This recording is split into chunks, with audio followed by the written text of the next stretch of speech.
In the grief world, there is this notion called post-traumatic growth, and it involves the idea that people can experience positive life changes as they attempt to cope with a traumatic event in their lives.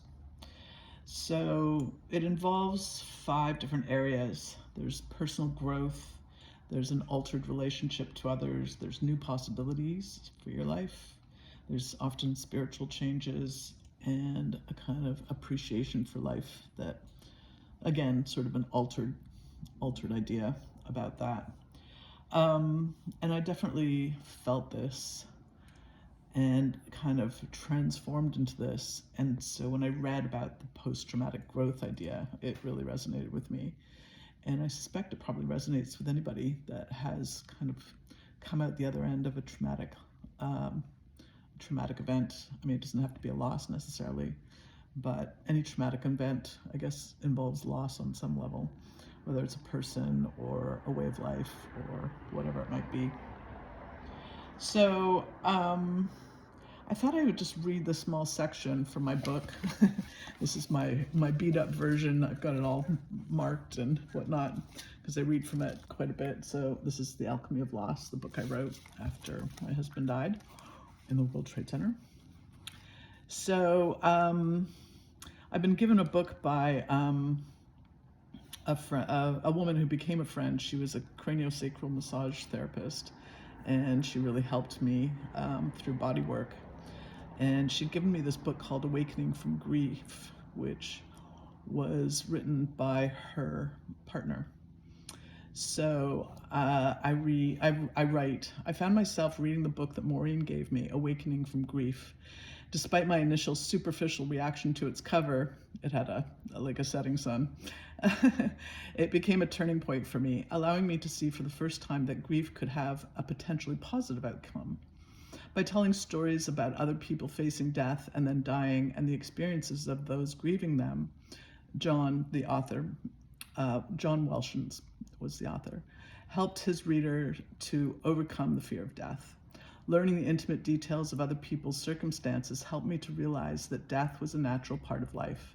I realized that I'd spent my life fearing loss, fearing death, perhaps as a result of my parents' divorce when I was 8. As a kid, I breezed through all of the changes in my life easily, dealing with my emotions. But early in my marriage, I began to have separation anxiety whenever I was away from Aaron. And more recently, I'd had visions of violent traumas happening to the kids. Now, with the death so close, I was able to face it. As I read the book, I realized that Aaron's death had weakened my own fear of death. Perhaps my so-called communications with him were all in my head, but I was surviving his death. I was learning to live without him. I now knew that all of us had the ability to cope with loss in our lives, and we learned from our losses. I had liked to think that there was more to living after you died, that death wasn't just an endless black hole. But even if it was, knowing that I'd lived a life filled with successes and mistakes, knowing that I'd loved and was loved by others, was enough to allay my fears of dying. I began to see the opportunity that grief could give me, freedom from fear. With that freedom, I no longer feared making wrong decisions, and I cared less about what other people thought of me or my choices.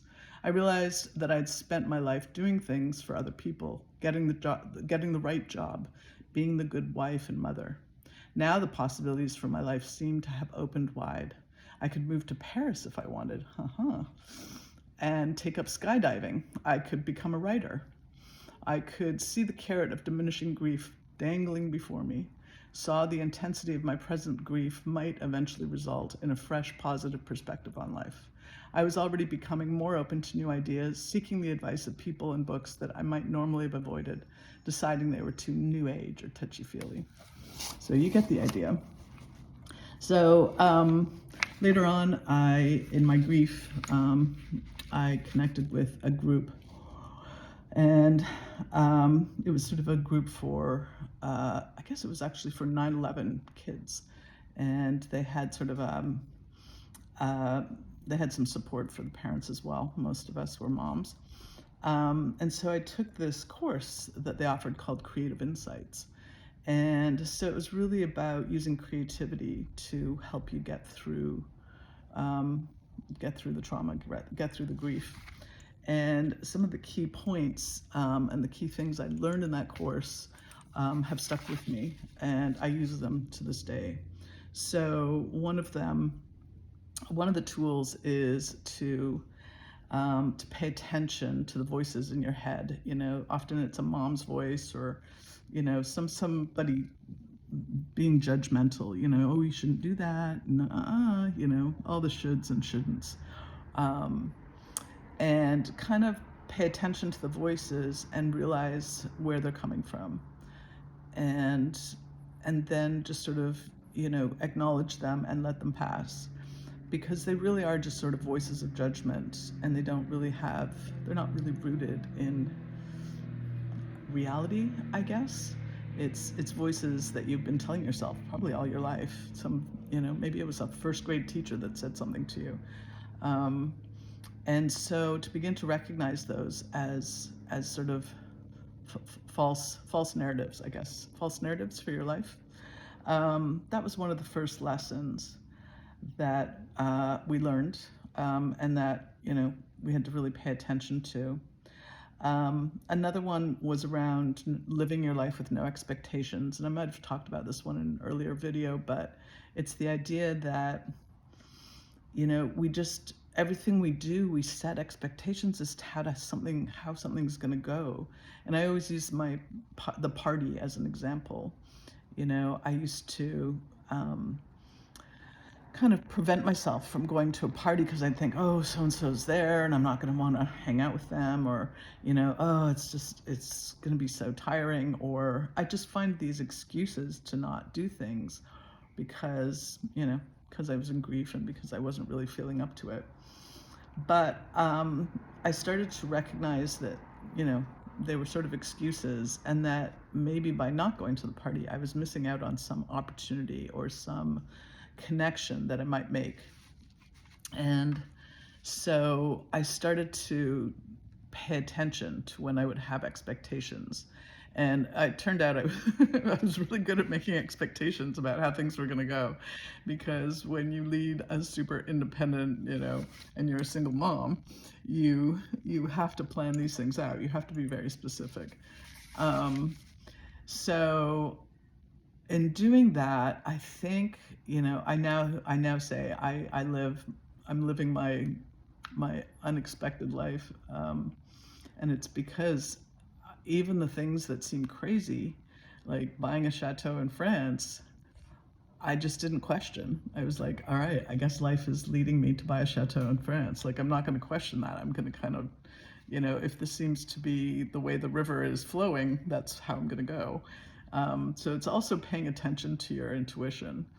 But this idea of just being open, I think, in the improv world, if you're a comic, you learn in improv class, the first lesson is to always say yes. You always yes and, whatever the ask is. So, because otherwise you shut down the skit. So it's kind of the same thing in life, you just got a yes and. So learning those sort of really important ideas, they seem kind of frivolous at the outset, but in the end, they turn out to be really important. And then I think the last thing was, the last lesson we learned in this Creative Insights class was to ask penetrating questions, and that was around, I tend to be quite shy, particularly when meeting people for the first time, and I'm not very good at small talk. And I think it's because, it's not fulfilling. It's not really fulfilling for anyone. Whereas if you start to ask penetrating questions, then you get so much more out of the conversation and out of the person that you're speaking with. And you learn about, other ways of life and other perspectives. And boy, we sure could use a little bit of that right now. I think post-COVID, we've gotten so huddled into our own little worlds that we've almost forgotten the art of conversation.